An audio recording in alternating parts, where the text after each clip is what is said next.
Le ministère chinois du Commerce a déclaré vendredi que la décision de l'UE d'augmenter les droits de douane sur les VE importés de Chine non seulement ne résoudrait aucun problème, mais affaiblirait également la confiance des entreprises chinoises désireuses d'investir et de collaborer avec les partenaires de l'UE.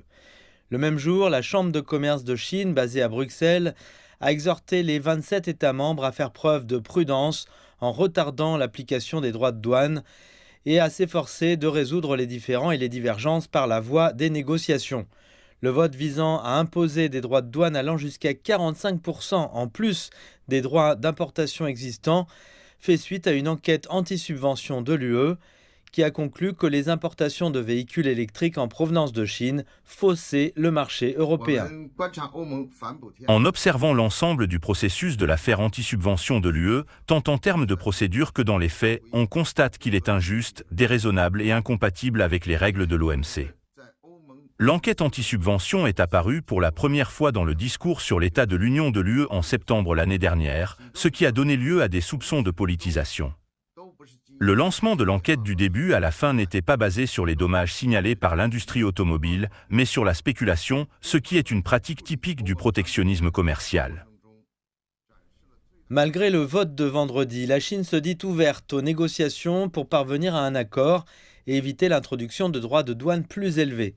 Des pays comme l'Allemagne et la Hongrie ont exprimé leur forte opposition au résultat du vote et les constructeurs automobiles, dont Mercedes-Benz, ont réagi en affirmant que les droits compensateurs nuisaient à la compétitivité de l'industrie à long terme.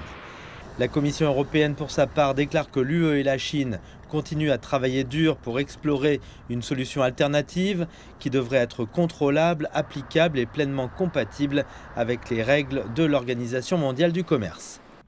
Dans l'ensemble du processus de traitement de l'affaire des droits compensateurs de l'UE, la Chine a fait preuve de la plus grande sincérité et a pleinement communiqué avec l'industrie, faisant preuve d'une attitude ouverte et coopérative et d'une flexibilité maximale.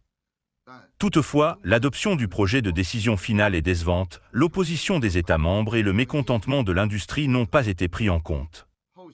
Lors des négociations de suivi, nous espérons que l'UE pourra abandonner les idées préconçues du protectionnisme. Nous devrions respecter les faits et les demandes de toutes les parties, y compris l'opposition de l'industrie, corriger les erreurs et revenir sur la bonne voie. Beijing affirme que la position de la Chine est cohérente et claire et qu'elle s'oppose fermement aux pratiques protectionnistes injustes, illégales et déraisonnables de l'UE dans cette affaire. Beijing ajoute qu'elle s'oppose résolument aux droits compensateurs supplémentaires de l'UE sur les véhicules électriques fabriqués en Chine.